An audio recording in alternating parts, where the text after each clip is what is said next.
नमस्कार साथियों, analyser app में आप सभी का स्वागत है। कैसे हैं आप सभी? उम्मीद करता हूं सभी अच्छे से होंगे और मेरे साथ करंट अफेयर पढ़ रहे होंगे। ठीक है, अगली क्लास लेकर उपस्थित हुआ हूं जिसमें आज हम देखेंगे 8 फरवरी से लेकर 14 फरवरी तक के जितने भी करंट अफेयर हैं जो कि आपके एग्जाम की दृष्टि से महत्वपूर्ण हैं, वे सारे यहाँ पर कवर कराए जाएंगे। ध्यान से और अच्छे से पढ़िएगा। और एक चीज और बोलना चाहता हूँ, आप लोग कमेंट नहीं करते हैं, सभी जो है मेरे साथ साथ प्रश्नों के आंसर जो है वो कमेंट करके जरूर बताया कीजिए। ठीक है, तो चलिए शुरू करते हैं आज का हमारा पहला प्रश्न, जिसमें पूछा गया है कि छत्तीसगढ़ आईएएस ऑफिसर्स एसोसिएशन की नई अध्यक्ष किसे चुना गया है। बहुत ही इंपॉर्टेंट प्रश्न है। ऑप्शन आपके सामने है, अमित कटारिया को, निहारिका बारिक सिंह को, रजत कुमार को या अभिजीत सिंह को। ठीक है, बहुत ही अच्छा प्रश्न है और ये प्रश्न जो है एग्जाम में आने लायक है, इसलिए मेरे साथ साथ आप सभी आंसर देते जाइए। और एक चीज और कि सेशन हमारा कैसा लगता है वो जरूर कमेंट करके मुझे बताइएगा। ठीक है, चलिए आंसर करते जाइए। इसका सही आंसर जो हो जाएगा, छत्तीसगढ़ आईएएस ऑफिसर्स एसोसिएशन की जो नई अध्यक्ष बनाए गए हैं, जिनको चुना गया है, वो है आपके निहारिका बारिक सिंह को। ठीक है, ध्यान रखिएगा, निहारिका बारिक सिंह। और इसके अलावा जो है अगर पूछा जाए कि इसमें उपाध्यक्ष किसे चुना गया है, तो वो भी आप अच्छे से ध्यान रखिएगा। अमित कटारिया को उपाध्यक्ष के रूप में चुना गया है। किसमें? Chhattisgarh IAS officer association. Important है, इसके बारे में मैं आपको बता देता हूं कि भारतीय प्रशासनिक सेवा की वरिष्ठ अधिकारी निहारिका बारिक सिंह जी को छत्तीसगढ़ आईएएस ऑफिसर्स एसोसिएशन की नई अध्यक्ष के रूप में चुना गया है। यह नियुक्ति उनके अनुभव, प्रशासनिक दक्षता और सेवा में योगदान को देखते हुए चुना गया है उन्हें। और इसके लिए यह निर्णय सर्वसम्मति से लिया गया है, जो कि यह दर्शाता है कि संघ के भीतर उनकी स्वीकार्यता और उनके नेतृत्व पर क्या है, भरोसा है। इसके अलावा आगे मैं बताऊंगा, उपाध्यक्ष मैंने बता दिया। इसके अलावा जो है और क्या क्या इंपॉर्टेंट है वो अगले प्रश्न में आपको देखने को मिलेगा, जो कि बहुत अच्छा है। ध्यान से पढ़िए प्रश्न को और उत्तर जरूर कमेंट करते जाइए। लास्ट में देखेंगे कि आपसे जो है कितने करंट अफेयर सही हो पा रहे हैं। एमसीक्यू के फॉर्म में इसलिए लाया गया है ताकि एग्जाम में आपको जैसा है वैसे ही देखने को मिले। ठीक है, चलिए। आईएएस एसोसिएशन की कार्यकारिणी में सचिव और कोषाध्यक्ष के पदों पर किसे नियुक्त किया गया है? ऑप्शन ए, ध्यान दीजिएगा, सचिव पहले बताना है, उसके बाद कोषाध्यक्ष। ऑप्शन ए है रजत कुमार और अभिजीत सिंह क्रमशः। ऑप्शन बी अभिजीत सिंह और रजत कुमार, अमित कटारिया और रजत कुमार, इसके अलावा निहारिका सिंह, अमित कटारिया। चलिए फटाफट आंसर दीजिए, मेरे साथ साथ आंसर दीजिएगा। यहाँ पर ऑप्शन डी तो बिल्कुल नहीं होगा, क्योंकि निहारिका सिंह जी को क्या बनाया गया है, अध्यक्ष, और अमित कटारिया जी को बनाया गया है उपाध्यक्ष। यहाँ पर पूछा गया है पहले सचिव किसे बनाया गया है, तो कमेंट कीजिए आंसर। बता देता हूँ, इसका सही आंसर जो सचिव के रूप में चुना गया है वो रजत कुमार है। इसके अलावा कोषाध्यक्ष के रूप में जो चुना गया है वो है अभिजीत सिंह। इंपॉर्टेंट है, चारों को ध्यान रखिएगा। ठीक है, बहुत इंपॉर्टेंट। सचिव जो है रजत कुमार, इसके अलावा अभिजीत सिंह को कोषाध्यक्ष, अध्यक्ष निहारिका सिंह और उपाध्यक्ष अमित कटारिया। ये चारों जो नियुक्ति है हाल ही में की गई है अभी, इसलिए 8 फरवरी को, इसलिए आपको ध्यान से और अच्छे से रखना है याद। ठीक है, चलिए अगला प्रश्न भी बहुत इंपॉर्टेंट है, इसलिए ध्यान से पढ़िए और आंसर जो है एक एक करके देते जाइए। इससे आपका पूरा करंट अफेयर तैयार हो जाएगा। और मैंने बताया था कॉपी पेन लेके बैठिए, वहाँ बैठिए और एक एक लाइन को जो है इंपॉर्टेंट फैक्ट की तरह लिखते जाइए। इससे क्या होगा, आप एक वीडियो में देख लेंगे वो याद हो जाएगा, फिर सरसरी तौर पर जो कॉपी में लिखे रहेंगे उससे पन्ना पलट लीजिए। अगला है, हालिया पदोन्नति सूची के अनुसार गृह विभाग और सुशासन एवं अभिसरण विभाग की किस महिला अधिकारियों को संयुक्त सचिव के पद पर पदोन्नत किया गया है? ऑप्शन ए लीना राकेश और विद्या भारती, ऑप्शन बी फर्दी केरकेट्टा और प्रेमा गुलावेक्का, ऑप्शन सी संगीता भोले और निधि सिंह, ऑप्शन डी मंडराखंड भुआर्य और संगीता भोले। सर ऐसे नए नियुक्ति को पढ़ा है, एग्जाम में पूछा जाता है नियुक्ति कहाँ कहाँ कैसे कैसे हुई है, इसलिए ये एग्जाम की दृष्टि से बहुत महत्वपूर्ण है। ध्यान से पढ़िए और अपना आंसर जो है वो एक एक करके देते जाइए। ठीक है, विशेषता ये छत्तीसगढ़ के संदर्भ में ध्यान रखिएगा। छत्तीसगढ़ करंट अफेयर जनवरी से स्टार्ट है, जनवरी से अभी तक का जितना भी है वो सारा आपको कवर कराया जाएगा। और ये सेशन अगर आपको कंटिन्यू रखना है तो लाइक जरूर किया कीजिए और इसके साथ साथ कमेंट करके बताया कीजिए। क्या हो जाएगा कि अभी जो चुने गए हैं गृह विभाग और सुशासन एवं अभिसरण विभाग के महिला अधिकारी संयुक्त सचिव के पद पर, ठीक है, संयुक्त सचिव पर फर्दी केरकेट्टा और प्रेमा गुलाब इक्का को चुना गया है। ध्यान रखिएगा, पढ़ लीजिए, कहीं नोट कर लीजिए अच्छे से कॉपी में। इसके अलावा और क्या क्या है इसमें मैं आपको बता देता हूँ कि गृह विभाग की फर्दी केरकेट्टा और सुशासन एवं अभिसरण विभाग की प्रेमा गुलाब इक्का को उप सचिव से पदोन्नत करके ज्वाइंट सेक्रेटरी संयुक्त सचिव बनाया गया है। ठीक है, यह पदोन्नति राज्य सचिवालय के प्रशासनिक स्तरीकरण में एक महत्वपूर्ण स्थिति को दर्शाता है, जो कि नीति निर्धारण और विभागीय समन्वय में केंद्रीय भूमिका निभाती है। समय समय पर सरकार जो है वो नियुक्ति करते रहती है, इसीलिए कभी कभी एग्जाम में जो है सीधे तौर पे ये करंट अफेयर के तौर पे पूछ लिया जाता है। बढ़ते हैं अगले प्रश्न की ओर, ध्यान से देखिए और आंसर करते जाइए। आंसर करना बहुत जरूरी है, आप लोग खुद से आंसर करेंगे तभी आपको पता चल पाएगा कि आप जो करंट अफेयर पढ़ रहे हैं क्या वो सही है या नहीं। चौथा, नीचे दिए गए में से कौन से अधिकारी अवर सचिव से पदोन्नत होकर उप सचिव बनाए गए हैं? हेमंत कुमार पांडे, अनिल तिर्की, ओम प्रकाश राव। ऑप्शन बी है गौरी शंकर शर्मा, प्रेम सिंह घरेंद्र, मनोज कुमार मिश्रा। सी है लोकनाथ ठाकुर, महेंद्र मांडले, वसंत वैष्णव। और डी है भूपेंद्र इंद्रभान जायसवाल, इसके अलावा निधि सिंह। ठीक है, इतना डिटेल नहीं पूछा जाता है, फिर भी कभी न कभी किसी एग्जाम में ऐसा पूछ लिया जाता है कोर्ट में कि अभी जो हाल ही में नियुक्ति हुई है कौन कौन कितने किस में पदोन्नत होकर उप सचिव बनाए गए हैं। ठीक है, इसका सही आंसर होगा गौरी शंकर शर्मा, प्रेम सिंह घरेंद्र, मनोज कुमार मिश्रा। ठीक है, इसके अलावा ऊपर जो मैंने बताया है वो टोटल जो है किससे किससे विभाग से संबंधित है ये बस याद रखिएगा। गौरी शंकर को 20 सूत्रीय कार्यक्रम क्रियान्वयन विभाग, प्रेम सिंह घरेंद्र को इरिगेशन विभाग, ये दोनों इंपॉर्टेंट है। इसके अलावा मनोज कुमार मिश्रा जो है जन शिकायत विभाग निवारण के अवर सचिव से पदोन्नत होकर क्या बनाए गए हैं? उप सचिव बनाए गए हैं। ठीक है, बढ़ते हैं 9 फरवरी की ओर, देखते हैं क्या कहता है हमारा अगला प्रश्न। लीजेंड 90 से है, बहुत इंपॉर्टेंट है, बहुत इंपॉर्टेंट है, क्योंकि इसका आयोजन पहली बार अभी जो है भारत में हुआ है, और भारत में विशेषकर छत्तीसगढ़ के रायपुर में शहीद वीर नारायण स्टेडियम पे। ठीक है, रायपुर में जो कि है शहीद वीर नारायण स्टेडियम, वहां पर आयोजन किया गया है, इसलिए बहुत इंपॉर्टेंट है, एग्जाम में बहुत पूछे जाने की संभावना अधिक है। ठीक है, देखते हैं लीजेंड 90 लीग में छत्तीसगढ़ वॉरियर्स ने किस बल्लेबाज के शानदार प्रदर्शन की बदौलत हुई दुबई जायंट्स के खिलाफ अब तक का सबसे बड़ा स्कोर बनाया है? ऋषि धवन, पीटर ट्रेगो, मुरली विजय या सौरभ तिवारी? आपकी जानकारी के लिए आपको बता दूं, विशेषतः नोट कर लीजिए कि छत्तीसगढ़ वॉरियर्स के जो कप्तान है वो है सुरेश रैना। इसमें अलग अलग देशों के जो है क्रिकेटर शामिल होते हैं, और ऐसा नहीं है कि इसमें केवल भारत के होंगे, अलग अलग देशों के होंगे, और वो जो है टीम में शामिल हो सकते हैं। ठीक है, तो छत्तीसगढ़ वॉरियर्स के कप्तान जो है सुरेश रैना है, और यहाँ पर जो सबसे बड़ा स्कोर बनाया है वो पीटर टेग्रो ने बनाया है। ऑप्शन नंबर बी बिल्कुल सही है। ठीक है, इन्होंने बनाया है दुबई जायंट्स के खिलाफ बल्लेबाजी करते हुए 87 रन बनाए हैं मात्र 32 गेंदों में। ठीक है, पूछा नहीं जाएगा स्कोर, फिर भी एक मोटे मोटे तौर पर याद रख लीजिएगा। लीजेंड 90s के जो कप्तान है वो सुरेश रैना है, ये भी आपको याद रखना है। अगला प्रश्न उससे संबंधित है, दो प्रश्न है, इसलिए ध्यान से और अच्छे से पढ़िए और आंसर कीजिए। अगर नहीं पता है तो इसको भी नोट डाउन करके रखिए, क्योंकि लिजर्ड्स जो है 19 जो है वो एग्जाम में पूछे जाने की संभावना अधिक है। ध्यान रखिएगा, अगर पूछा जाए कि भारत में पहली बार आयोजित किया गया है, तो हाँ बिल्कुल भारत में पहली बार, और विशेषतः छत्तीसगढ़ में रायपुर में आयोजित किया गया है। कौन सा स्टेडियम? शहीद वीर नारायण सिंह स्टेडियम। छठवा है छत्तीसगढ़ वॉरियर्स और दुबई जॉइंट्स के बीच मुकाबले में मैन ऑफ द मैच किस खिलाड़ी को घोषित किया गया और क्यों?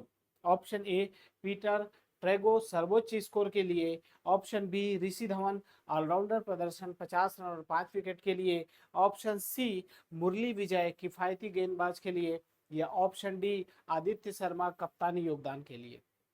बहुत इंपॉर्टेंट है, मैन ऑफ द मैच पूछा जाता है, विशेषतः छत्तीसगढ़ वॉरियर्स के कप्तान पूछा जाता है, आयोजन के बारे में पूछा जा सकता है कि रायपुर में कहाँ पर आयोजित किया गया है। इसके अलावा जो है सबसे ज्यादा स्कोर किसने बनाया, ये सारे प्रश्न जो है पूछने लायक होते हैं, इसलिए आपको इसको अच्छे से पढ़ लेना है एक बार। यहाँ पर जो सही आंसर हो जाएगा वो बिल्कुल ऋषि धवन ऑलराउंडर प्रदर्शन के लिए इनको दिया गया है man of the match, option number B. देखिए क्या आप सभी सही आंसर दे रहे हैं, अगर गलत हो जा रहा है तो कोई बात नहीं है, बस याद कर लीजिए, एक बार पढ़ लीजिए।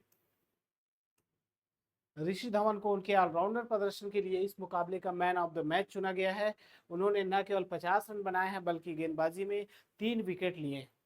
ठीक है, इस तरह की दोहरी भूमिका में योगदान के लिए मैच में निर्णायक होता है। एक ऑलराउंडर का प्रदर्शन विशेष रूप से T20 जैसे प्रारूप में टीम की जीत की संभावना को कई गुना बढ़ा देती है। और ऋषि धवन की यह पारी जो है और गेंदबाजी दोनों ही छत्तीसगढ़ के लगातार दूसरी जीत में मुख्य रूप से भूमिका निभाई, इसलिए इसे इनको मैन ऑफ द मैच दिया गया है।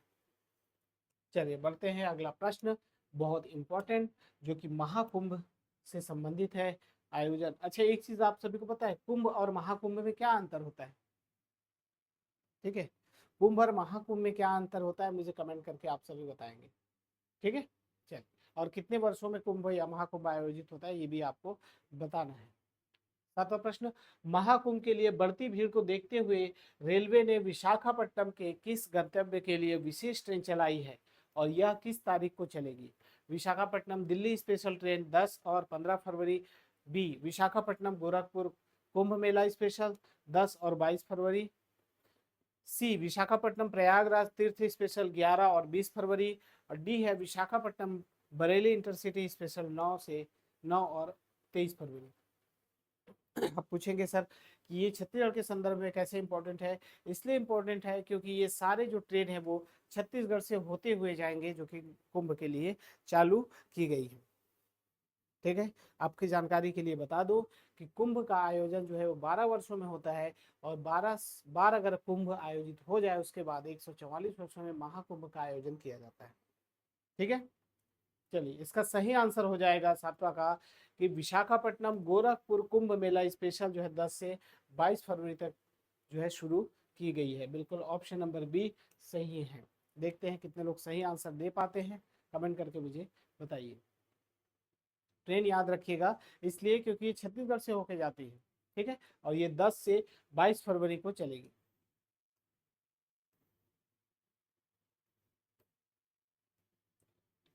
देखते हैं आठवां प्रश्न क्या कहता है, ये भी महाकुंभ से ही संबंधित है। रायपुर टुंडला कुंभ स्पेशल एक्सप्रेस में किस तिथि को अतिरिक्त AC3 कोच की सुविधा उपलब्ध कराई जा रही है? ऑप्शन ए 8 फरवरी को रायपुर से, 9 फरवरी को टुंडला से। ऑप्शन बी 9 फरवरी को रायपुर से, 10 फरवरी को टुंडला से। सी 10 फरवरी को रायपुर से और 11 फरवरी को टुंडला से। और ऑप्शन डी है 11 फरवरी को रायपुर से, 12 फरवरी को टुंडला से। सर ऐसे कंफ्यूजन वाले क्यों हैं, इतने सारे कैसे प्रश्न क्यों हैं? एग्जाम में कुछ भी पूछा जा सकता है। करंट अफेयर ऐसा है कि जो वर्तमान में जो घटनाएं चल रही हैं उनसे ही संबंधित होती है, इसलिए आपको 6 महीने का करंट अफेयर अच्छे से तैयार रख लेना है। और अब हमारा छत्तीसगढ़ का करंट अफेयर जो शुरू हुआ है वो कंटिन्यू चलेगा। ठीक है, चलिए क्या हो जाएगा इसका सही आंसर जो है वो 9 फरवरी को रायपुर से और 10 फरवरी को टुंडला से AC3। ठीक है, एक्स्ट्रा कोड जोड़ा गया है और इसमें अतिरिक्त सुविधाएं भी मिलेंगी।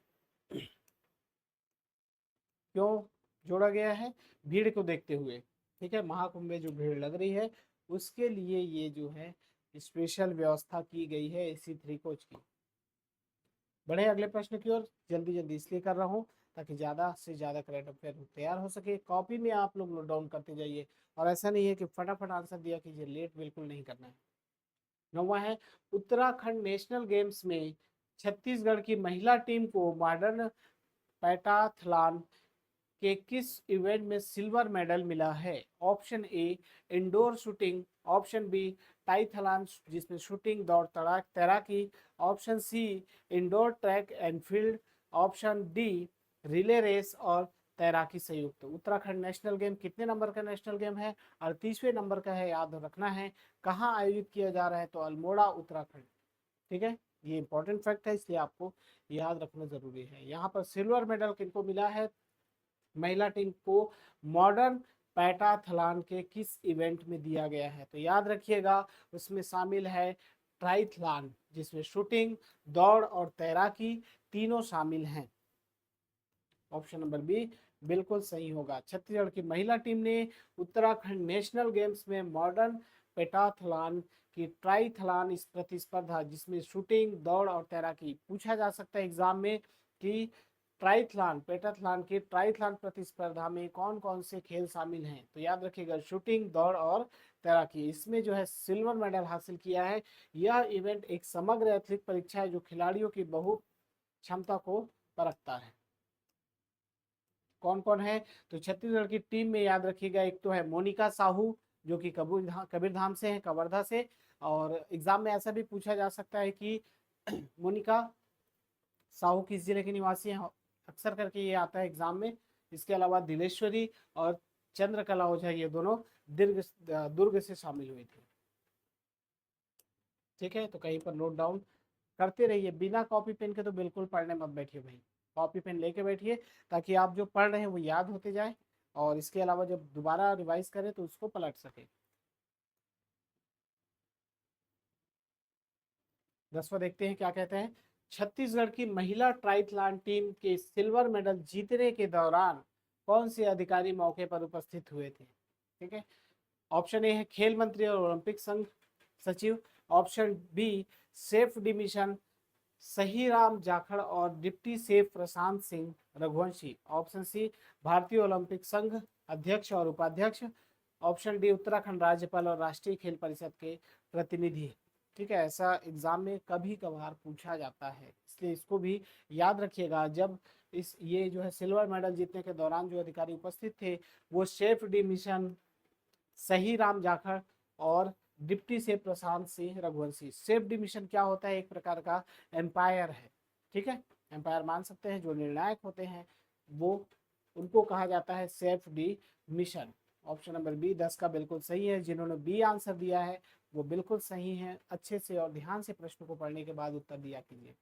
नहीं पता है फिर भी आंसर दीजिए, तुक्का तो लगाइए, कोई दिक्कत नहीं। तुक्का लगाएंगे तो पता चलेगा कि सही हो रहा है कि गलत, इसलिए आपको तुक्का लगाना चाहिए भाई सभी को। ठीक है, 11वां देखते हैं क्या कहता है कि नवा रायपुर के जंगल सफारी में सफेद भालुओं को पर्याप्त पर्यटकों के सामने लाने की उपस्थिति किस संस्था द्वारा दी गई है? ऑप्शन ए भारतीय वन्य जीव संस्थान, ऑप्शन बी राष्ट्रीय प्राणी उद्यान प्राधिकरण, ऑप्शन सी केंद्रीय चिड़ियाघर प्राधिकरण जिसे CGDA कहा जाता है, ऑप्शन डी छत्तीसगढ़ वन संरक्षण समिति। ये ऐसा पहली बार हो रहा है जब सफेद भालुओं को पब्लिक के लिए ओपन किया जा रहा है, अनुमति पर्यटकों के सामने लाने की अनुमति दी जा रही है, इसलिए ये प्रश्न बहुत इंपॉर्टेंट हो जाता है। और इसकी जो अनुमति जो दे रही है वह संस्था कौन सी है? केंद्रीय चिड़ियाघर प्राधिकरण CGDA। ऑप्शन नंबर सी बिल्कुल सही है। सेंट्रल जोन अथॉरिटी जिसे CZA या CGDA के नाम से जाना जाता है, कहां पर पहली बार सफेद भालू है? तो जंगल सफारी नवा रायपुर। ठीक है, कोई डाउट? अगर कुछ डाउट हो तो बिल्कुल कमेंट करके पूछ सकते हैं। कुछ लोग वीडियो को बाद में देखते हैं तो भी आप लोग आंसर जो है अपना कमेंट जरूर किया कीजिए। ठीक है, 12वां नवा रायपुर के 125 एकड़ में फैले जंगल सफारी में प्रस्तावित बटरफ्लाई पार्क और बर्ड सेक्शन की योजना के अनुसार कौन सी विशेष व्यवस्था की जाएगी? ऑप्शन ए प्रत्येक पक्षी प्रजाति को 10 एकड़ क्षेत्र में रखा जाएगा, ऑप्शन बी बटरफ्लाई पार्क के साथ उड़ने वाले कीड़ों का संग्रहालय बनेगा, ऑप्शन सी जल और स्थल दोनों प्रकार के पक्षी प्रजातियों को अलग अलग क्षेत्रों में रखा जाएगा, या ऑप्शन डी केवल उष्णकटिबंधीय पक्षियों को रखा जाएगा। ऐसे एग्जाम में पूछे जा सकते हैं क्योंकि यह पहला मौका है जहां पर सफेद भालू को देखने की अनुमति दी जा रही है। इसके अलावा एक और व्यवस्था है, बटरफ्लाई पार्क प्रस्तावित की गई है और बर्ड सेक्शन योजना। इसमें प्रमुख रूप से क्या किया जाएगा कि जो जल में रहने वाले जीव हैं और स्थल में रहने वाले दोनों प्रकार के पक्षी हैं उनको अलग अलग क्षेत्रों में रखा जाएगा। ऑप्शन नंबर सी इसका बिल्कुल सही आंसर हो जाएगा। टोटल कितना है? नव रायपुर जंगल सफारी के परिसर में 125 एकड़ क्षेत्रफल में यह व्यवस्था की जा रही है। ठीक है, इसमें जैसे जल में तैरने वाले पक्षी बतख आदि हैं, जमीन पे चलने वाले कौन कौन से हैं, मुर्गा तीतर आदि हैं। ये सभी को अलग अलग क्षेत्रों में सेक्शन वाइज डिवाइड करके रखा जाएगा। बढ़ते हैं 11 फरवरी की ओर, और इसमें क्या कहता है देखिए, फिर से वही है लिजेंड 90। लिजेंड 90 लीग बहुत इंपॉर्टेंट है, मैंने पहले ही बताया। इसका आयोजन पहली बार भारत में हो रहा है, और भारत में विशेषकर छत्तीसगढ़ के रायपुर में शहीद वीर नारायण स्टेडियम पर। ठीक है, देखते हैं लिजेंड 90 लीग में मार्टिन गप्टिल के 160 रनों की विस्फोटक पारी को क्रिकेट इतिहास में किस विशेष कारण से ऐतिहासिक माना जा रहा है। ऑप्शन ए, क्योंकि यह किसी न्यूजीलैंड खिलाड़ी की पहली भारतीय लीग सेंचुरी थी। ऑप्शन बी, क्योंकि उन्होंने 300 प्लस स्ट्राइक रेट से 150 से ज्यादा रन बनाने वाले पहले बल्लेबाज बनाने का रिकॉर्ड बनाया है। ऑप्शन सी, क्योंकि उन्होंने T20 वर्ल्ड कप का रिकॉर्ड तोड़ा है। या ऑप्शन डी, क्योंकि उन्होंने 100 रन केवल चौके से बनाए हैं। ऐसा तो संभव नहीं है कि 100 रन चौके से, सॉरी संभव है, लेकिन इसमें जो है ये भी आंसर हो सकता है। कमेंट करके बताइए क्या हो जाएगा इसका सही आंसर। नहीं पता है उनको मैं बता दूं, क्योंकि उन्होंने 300 प्लस स्ट्राइक रेट से 150 से ज्यादा रन बनाने वाले पहले बल्लेबाज होने का रिकॉर्ड बनाए हैं। ऑप्शन नंबर बी बिल्कुल सही हो जाएगा। मार्टिन गप्टिल ने लिजेंड 90 क्रिकेट लीग में 49 गेंदों में 160 रन बनाए हैं, जिसमें से 12 चौके और 16 छक्के शामिल हैं। स्ट्राइक रेट उनका 326.5 रहा है, 326.5 रहा है, जो कि इतिहास में बहुत दुर्लभ है। ठीक है, ऐसे जो रिकॉर्ड बनते हैं ना, वो एग्जाम में अक्सर पूछे जाते हैं, इसलिए नोट डाउन करके रखिए। और मेरे ख्याल से आने वाले आगामी एग्जाम जो भी है उसमें करंट अफेयर में से लिजेंड 90 से प्रश्न जरूर पूछे जा सकते हैं। 14, छत्तीसगढ़ वॉरियर्स बनाम बिग बॉयज यूनिकारी के मैच में टीम ने कुल कितने रन बनाकर लिजेंड्स 90 लीग का सर्वोच्च स्कोर बनाया है, और यह स्कोर कितने ओवर में बनाया है ये भी बताना है। ऑप्शन ए 197 रन 15 ओवर में, ऑप्शन बी 240 रन 20 ओवर में, ऑप्शन सी 240 रन 15 ओवर में, या डी है 220 रन 16 ओवर में। ये भी बहुत इंपॉर्टेंट हो जा रहा है, क्योंकि यह भी एक प्रकार का रिकॉर्ड है जो कि पहली बार बना है। 240 रन बनाए हैं कितने ओवर में, मात्र और मात्र 15 ओवर में। ठीक है, छत्तीसगढ़ वॉरियर्स टीम के जो कप्तान है वो सुरेश रैना है, मैंने बताया, वो भी आपके लिए इंपॉर्टेंट है।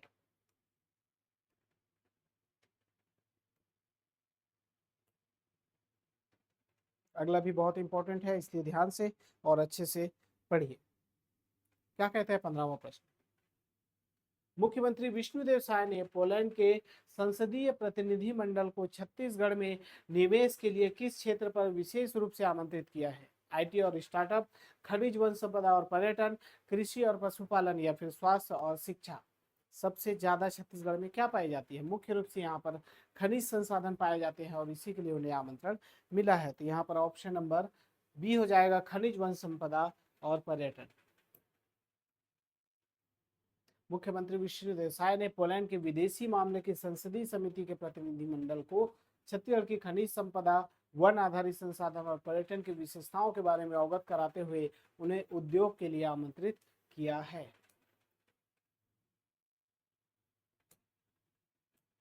देखते हैं अगला प्रश्न क्या कहता है, और ये बहुत इंपॉर्टेंट हो जा रहा है, क्योंकि भारतीय ओलंपिक संघ द्वारा हाल ही में किस राज्य को 2027 के 29वें नेशनल गेम्स की मेजबानी सौंपी गई है। Option A Chhattisgarh, option B Uttarakhand, option C Meghalaya, या ऑप्शन डी गोवा। चलिए आंसर दीजिए फटाफट। अभी 38वें नेशनल गेम्स हुआ था, जिसका आयोजन जो है उत्तराखंड अल्मोड़ा में, ठीक है, अल्मोड़ा उत्तराखंड में हुआ, और 39वें की मेजबानी किसे दी गई है। सिर्फ इसीलिए नवा रायपुर में खेल गांव का आयोजन किया जा रहा था, लेकिन इसकी मेजबानी किसको मिल गई है, मेघालय को मिल गई है। ऑप्शन नंबर सी बिल्कुल सही है, 29वें नेशनल गेम्स के आयोजन जो है मेघालय में किया जाएगा। छत्तीसगढ़ पिछले 15 वर्षों से नेशनल गेम्स आयोजन के लिए प्रयासरत है, और 2.5 करोड़ रुपए की रॉयल्टी भी जमा की थी। खेल गांव बनाया गया था नया रायपुर में, जो कि अभी फेल हो गया है। ठीक है, क्योंकि जो अभी मेघालय को मिल गया है 29वें नेशनल गेम्स का आयोजन की मेजबानी। अगला देखते हैं, छत्तीसगढ़ नेशनल गेम्स की मेजबानी की उम्मीद में अब तक लगभग कितनी राशि खेल गांव निर्माण में खर्च करने की योजना बना चुका है? Option A 25 crore, option B 50 crore, option C 80 crore या ऑप्शन डी 100 करोड़। अगर पिछला क्लास जिन्होंने देखा है उसमें ये आंसर सभी का सही होगा, वो लोग सही देंगे, क्योंकि 80 करोड़ रुपए की योजना थी जो कि मेघालय को मेजबानी मिलने के बाद रोक दी गई। ठीक है, 15 का ऑप्शन नंबर सी बिल्कुल सही हो जाएगा। अच्छा प्रश्न था, इसलिए आप इसको जरूर पढ़िएगा। 39वें नेशनल गेम्स मेघालय, 39वें नेशनल गेम्स मेघालय याद रखिएगा। 38वें का उत्तराखंड। 18वां, दंतेवाड़ा जिले के किस नक्सल प्रभावित गांव में लगभग 20 वर्षों बाद उप स्वास्थ्य केंद्र पुनः शुरू किया गया है? अरनपुर, नेल्लानार, कोटाली या फिर कुआ कोंडा। 20 वर्षों बाद, इतने दिनों से वहां पर नहीं चल रही थी उप स्वास्थ्य केंद्र, फिर से यहाँ पर शुरू की गई है। और क्यों शुरू की गई है, किस योजना के तहत शुरू की गई है, सभी आपको अच्छे से पता होना चाहिए। नहीं पता है तो मैं यहाँ पर बता देता हूँ। याद रखिएगा, 20 वर्षों बाद कोटाली में उप स्वास्थ्य केंद्र संचालित की गई है और यह मुख्यतः नियत नेल्लानार योजना के तहत शुरू की गई। दंतेवाड़ा जिलों के कुआकोंडा ब्लॉक के पोटाली गांव में स्थित उप स्वास्थ्य केंद्र को लगभग 20 वर्षों बाद पुनः शुरू किया गया है। यह क्षेत्र लंबे समय से नक्सल हिंसा प्रभावित रहा है, जिससे इस स्वास्थ्य केंद्र का संचालन असंभव बना हुआ था। पूर्व में पुनः प्रारंभ के प्रयास करने के बाद नक्सलों की धमकियों, हिंसा आदि से बंद कर दी गई थी और 20 वर्षों बाद इसे पुनः खोला गया। अगला प्रश्न उसी से संबंधित है, ध्यान से पढ़िए और आंसर जरूर किया कीजिए। कमेंट नहीं करते हैं यार, क्या बात है, पसंद नहीं आ रहा है क्या सेशन? कमेंट करके जरूर बताएं कि बाद में देख रहे हैं, कोई दिक्कत नहीं है। शाम को अभी आ रहा है डेली क्लासेस, आप लोग जरूर देखिए और आंसर कमेंट करते जाइए। कोटाली के उप स्वास्थ्य केंद्र को किस योजना के तहत एक हेल्थ एंड वेलनेस सेंटर के रूप में विकसित किया गया है? ऑप्शन ए जन आरोग्य अभियान, ऑप्शन बी राष्ट्रीय स्वास्थ्य मिशन, ऑप्शन सी नियत नेल्लानार योजना एवं ऑस्पिरेशनल ब्लॉक कार्यक्रम, option D smart health initiative program. तो मैंने पहले ही बताया कि नियत नेल्लानार योजना आपका अपना गांव, ये योजना का अर्थ है। इसको आपको याद रखना है, कब शुरू की गई थी ये भी डेट आप लोग जरूर कमेंट करके मुझे बताइएगा, क्योंकि ये सबसे इंपॉर्टेंट है। इसका आंसर हो जाएगा ऑप्शन नंबर सी, बिल्कुल सही। कारण क्या है इसमें जो वेलनेस सेंटर के रूप में विकसित किया जा रहा है, हेल्थ और वेलनेस, और इसके अलावा जो है इसको पुनः शुरू किया गया है? इसका पहला है भारत सरकार का एस्पिरेशनल ब्लॉक प्रोग्राम, जिसका उद्देश्य है कि देश के पिछड़े क्षेत्रों में बुनियादी सुविधाओं को प्राथमिकता देना। और दूसरा जो है छत्तीसगढ़ सरकार द्वारा शुरू की गई योजना नियत नेल्लानार योजना, जो कि विशेष रूप से नक्सल प्रभावित क्षेत्रों के लिए विकास मॉडल के रूप प्रस्तुत करती है। इसके साथ ही WHO इंडिया विश्व स्वास्थ्य संगठन का भी सहयोग प्राप्त है। अब यह केंद्र 3 गांवों में के 2583 निवासियों को प्राथमिक स्वास्थ्य सेवाएं दे रहा है। कौन सा गांव है? विशेष रूप से याद रखिएगा पोटाली। और वो कौन से जिले के अंतर्गत आता है? तो दंतेवाड़ा जिले के। बढ़ते हैं 13 फरवरी की ओर और देखते हैं अगला कौन सा है छत्तीसगढ़ के संदर्भ में। कहता है केंद्रीय बजट 2024-25 के अनुसार छत्तीसगढ़ को केंद्रीय टैक्स शेयर के रूप में अनुमानतः कितनी राशि प्राप्त होगी, जो कि पिछले वर्ष की तुलना में 16% अधिक है? ऑप्शन ए 41,557 करोड़ रुपए, ऑप्शन बी 43,409 करोड़ रुपए, ऑप्शन सी 48,463 करोड़ रुपए या ऑप्शन डी 50,054 करोड़ रुपए। बहुत इंपॉर्टेंट हो जाता है क्योंकि पिछले वर्ष की तुलना में 16% अधिक है। ठीक है, सही आंसर क्या हो जाएगा? बिल्कुल कमेंट कीजिए। 48,463 करोड़ रुपए है इस वर्ष, जो कि पिछले वर्ष की तुलना में 16% अधिक है। केंद्रीय बजट 2024-25 में छत्तीसगढ़ को केंद्रीय करों के हिस्से के रूप में 48,463 करोड़ रुपए मिलने का अनुमान है, जो कि पिछले वर्ष कितना प्राप्त हुआ था? 43,409 करोड़ रुपए प्राप्त हुआ था, उससे 16% अधिक है। और कुछ है इम्पोर्टेंट इसमें? हाँ, 5,054 करोड़ रुपए की अतिरिक्त राशि जो है राज्य के विकास कार्यों में विशेष रूप से आदिवासी, किसान, व्यापारी, युवाओं और महिलाओं के कल्याण के लिए प्रयुक्त किया जाएगा। महतारी वंदन योजना बांट रहे 1,000 रुपए, नहीं ठीक। चलिए देखते हैं 21वें प्रश्न की ओर। इसमें क्या कहता है? केंद्रीय मंत्री प्रहलाद जोशी के अनुसार छत्तीसगढ़ के युवाओं को बजट के अंतर्गत किन क्षेत्रों में रोजगार के सबसे अधिक अवसर प्राप्त होने की संभावना है? ऑप्शन ए कृषि और शिक्षा क्षेत्र, option B health, startup, tourism और स्किल डेवलपमेंट, ऑप्शन सी सूचना प्रौद्योगिकी और अंतरिक्ष अनुसंधान, या ऑप्शन डी केवल उद्योग और निर्माण क्षेत्र। तो उनके केंद्रीय मंत्री प्रहलाद जोशी के अनुसार जो है बजट में उन्होंने बताया था कि छत्तीसगढ़ में जो रोजगार है वो मुख्य रूप से हेल्थ, स्टार्टअप, टूरिज्म और स्किल डेवलपमेंट के रूप में अधिक है। ठीक है, ऑप्शन नंबर बी बिल्कुल सही हो जाएगा। 8 क्षेत्र थे, कौन कौन से? टाई और लेदर इंडस्ट्री 22 लाख का रोजगार, tourism sector 50 lakh, health services 1 lakh रोजगार, स्टार्टअप और इनोवेशन 50 लाख रोजगार, ग्रामीण स्किल डेवलपमेंट 50 लाख रोजगार, अर्बन स्किल और पुनर्विकास 10 लाख रोजगार। इतने सारे तो रोजगार हैं, लेकिन फिर भी पता नहीं सरकार क्यों युक्तियुक्तकरण के करने के पीछे है। ठीक है, चलिए शिक्षक भर्ती वालों तो बिल्कुल इस बार उदास हो गए हैं, फिर भी देखिए आएगी वैकेंसी, आगे थोड़ा कोशिश किया जा रहा है। 22वां, राजीव कुंभ कल्प 2025 का शुभारंभ किस तिथि को हुआ और यह किस पर्व तक चलेगा? मकर संक्रांति से होली तक, शिवरात्रि से रामनवमी तक, माघी पूर्णिमा से महाशिवरात्रि तक, या बसंत पंचमी से चैत्र नवरात्र तक? बहुत इंपॉर्टेंट है क्योंकि राजिम कुंभ जो है छत्तीसगढ़ में आयोजित किया जाता है, राजिम में, और यहाँ पर 3 नदियों का संगम है। कौन कौन से नदियों के संगम है वो आप मुझे कमेंट करके बताइए, देखते हैं कितने लोगों को याद है। और इसे माघी पुन्नी भी कहा जाता है। ठीक है,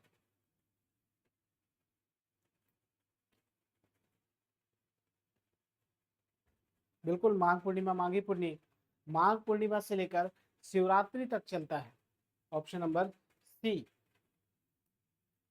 15 दिन लगभग चलता है और बहुत ही भीड़ रहता है। जो लोग महाकुंभ या कुंभ में शामिल नहीं हो पाते हैं विशेष रूप से यहाँ शामिल होते हैं राजिम कुंभ में। राजिम कुंभ कल्प 2025 का शुभारंभ माघी पूर्णिमा के पावन अवसर पर हुआ और यह आयोजन महाशिवरात्रि तक जारी रहेगा। यह लगभग कितने दिन? 15 दिन चलता है। और छत्तीसगढ़ के राजिम के त्रिवेणी संगम, जिसमें कौन कौन से हैं? महानदी, पैरी और सोढूर। एग्जाम में पूछा जाता है कि राजिम में कौन कौन से नदियों का संगम है। इससे पहले मैंने पूछा था, कोई कमेंट किए हैं क्या? बिल्कुल, महानदी, पैरी और सोढूर। यह आयोजन श्रद्धालुओं के लिए न केवल धार्मिक आस्था का केंद्र है बल्कि छत्तीसगढ़ की सांस्कृतिक पहचान और आध्यात्मिक विरासत का भी प्रतीक है। शिवरात्रि तक, माघी पूर्णिमा से शिवरात्रि तक आयोजित की जाती है, सभी को याद रखना है अच्छे से। अगला प्रश्न क्या कहता है? हाँ बिल्कुल नेशनल लेवल का है, इंटरनेशनल लेवल, लेकिन ये छत्तीसगढ़ से कैसे संबंधित है ये आप पढ़ेंगे तो समझ आ जाएगा। 23वां कहता है प्रधानमंत्री नरेंद्र मोदी ने फ्रांस के राष्ट्रपति को भारत की कौन सी पारंपरिक शिल्प कला की कृति भेंट की है? ऑप्शन ए कांस्य मूर्ति कला, ऑप्शन बी मधुबनी चित्रकला, ऑप्शन सी ढोकरा कला, या ऑप्शन डी टेराकोटा कला। अभी जो फ्रांस यात्रा हुई थी प्रधानमंत्री जी की, उसमें जो है फ्रांस के जो राष्ट्रपति हैं उनको कौन सा जो कृति भेंट की गई थी? तो वो थी आपकी ढोकरा कला। ढोकरा कला जो कि विशेष रूप से छत्तीसगढ़ से संबंधित है, इसीलिए ये प्रश्न बहुत इंपॉर्टेंट हो जाता है। इंटरनेशनल लेवल का है, साथ ही साथ छत्तीसगढ़ से जुड़ा हुआ है। इसके बारे में मैं आपको अच्छे से बता दूं कि प्रधानमंत्री नरेंद्र मोदी जी के फ्रांस यात्रा के दौरान राष्ट्रपति इमानुएल मैक्रो को भारत की प्राचीन और पारंपरिक ढोकरा कला की एक शानदार कृति भेंट की है। यह कृति छत्तीसगढ़ के बस्तर क्षेत्र के आदिवासी कलाकारों द्वारा तैयार की गई थी। इसमें पारंपरिक वाद्य यंत्र बजाते संगीतकारों की आकृति जो पत्थर से सजाकर दर्शाया गया। ढोकरा कला की सबसे खास बात यह है कि यह लास्ट वैक्स तकनीक, लास्ट वैक्स तकनीक क्या होता है? एक प्रकार का मोम से सांचा बनाया जाता है, फिर मोम को पिघलाकर वो साँचा तैयार हो जाता है। उसी साँचे से आपका जो है जो धातुएं हैं उनको पिघलाकर डाल दी जाती है और वो मूर्ति जो है वो तैयार हो जाती है। ठीक है, अगला प्रश्न उसी से संबंधित है, ध्यान से देखिए और आंसर दीजिए। कहता है कि ढोकरा कला की सबसे प्राचीन विशेषताओं और निर्माण तकनीक विकास पर आधारित होती है। कौन सी? ऑप्शन ए मृतिका मिश्रण और भट्टी में पकाना, ऑप्शन बी रेशम धागों से की गई कढ़ाई, ऑप्शन सी लकड़ी की खुदाई और चित्रांकन, और ऑप्शन डी लास्ट वैक्स मधु पिघलन तकनीक द्वारा धातु ढलाई। मधु पिघलन, लास्ट वैक्स अर्थात मोम के द्वारा, बिल्कुल यही सही आंसर होगा, ऑप्शन नंबर डी। इसमें मोम का साँचा तैयार कर, मोम को पिघलाकर एक साँचा तैयार किया जाता है, उसके बाद उसमें धातु की ढलाई कर दी जाती है। ढोकरा कला छत्तीसगढ़ सहित भारत के कुछ चुनिंदा हिस्सों में प्रचलित है और यह एक प्रकार की अद्वितीय धातु कला है जो कि लास्ट वैक्स टेक्निक, बता दिया था मैंने, टेक्नोलॉजी पर आधारित है। इस तकनीक में पहले मोम से आकृति का साँचा तैयार किया जाता है, जैसे कि मैंने बताया, फिर उसे मिट्टी से ढका जाता है और गर्म करके मोम को पिघला दिया जाता है। उसके स्थान पर पीतल या अन्य धातु डाली जाती है जिससे बेहतर बारीक कलात्मक और टिकाऊ आकृतियां बनती हैं। ठीक है, जैसे एक मोम हो गया, सामने इधर मिट्टी का वो कर दिया, साँचा बन गया, साँचा में फिर धातु को डाल दिया जाता है पिघला कर, उसके बाद वो तैयार हो जाता है। यह प्रक्रिया प्राचीन काल से चली आ रही है और आज भी पूरी तरह हस्त निर्मित और पारंपरिक विधियों पर आधारित है। ढोकरा कला सिर्फ कलात्मक नहीं बल्कि भारत की लोक संस्कृति, आदिवासी जीवन और पारंपरिक विरासत का प्रतिनिधित्व भी करती है। देखिए अगला प्रश्न, ध्यान रखिएगा, फरवरी का सेकेंड वीक चल रहा है, 8 से 14 फरवरी का, इसको आपको ध्यान में रखना है। अभी तक का पूरा होगा, निश्चित रहिए, पूरा करंट अफेयर आपको पढ़ाया जाएगा और ये सेशन कंटिन्यू अगर आप जारी रखना चाहते हैं तो कमेंट करके जरूर बताया कीजिए। ठीक है, साथ साथ आंसर दीजिए। 25वां कहता है income tax appellate tribunal ITAT के हालिया तबादलों में पार्थ सारथी चौधरी को किस स्थान से स्थानांतरित कर रायपुर भेजा गया है? Option A Hyderabad, option B Delhi, option C Ranchi या ऑप्शन डी इलाहाबाद। अभी वर्तमान में पार्थ सारथी चौधरी को रायपुर भेजा गया है, रायपुर लाया गया है, वो किस स्थान से स्थानांतरित होकर आ रही हैं? तो इसका सही आंसर हो जाएगा बिल्कुल रांची। जिनको नहीं पता है वो अच्छे से नोट डाउन कर ले, एक जगह लिख के रख ले, बहुत इंपॉर्टेंट है। इनकम टैक्स अपील ट्रिब्यूनल ने हाल ही में अपने 14 सदस्यों का स्थानांतरण किया है, जिसमें हमको एक ही नाम याद रखना है, वो है पार्थ सारथी चौधरी, जो कि रांची से रायपुर स्थानांतरित की गई है। और यह ट्रिब्यूनल क्या है? केंद्र सरकार के विधि और न्याय मंत्रालय के अधीन कार्यरत एक अर्ध न्यायिक संस्था है जो आयकर से संबंधित मामलों के अपील पर निर्णय देती है। ट्रिब्यूनल का निर्णय करदाता और आयकर विभाग दोनों के लिए बाध्यकारी होता है, जिससे इसके सदस्यों की भूमिका बहुत ही महत्वपूर्ण हो जाती है। ठीक है, ये बहुत इंपॉर्टेंट है, इनको रांची से रायपुर लाया गया है। ठीक है, तो आज के करंट अफेयर में इतना ही, मिलेंगे अगले सेशन में, कंटिन्यू जारी रहेगा सेशन। आप लोग जरूर लाइक किया कीजिए, कमेंट किया कीजिए, शेयर कीजिए। यह जो है छत्तीसगढ़ करंट अफेयर का विशेष सेशन चल रहा है जो कि बिल्कुल अभी शाम को 7 बजे चल रहा है। ठीक है, डेली आ रहे हैं, बिल्कुल आप लोग पढ़िए अच्छे से और अपनी तैयारी को जारी रखिए। मिलते हैं अगले वीडियो में, तब तक के लिए नमस्कार, जय हिंद।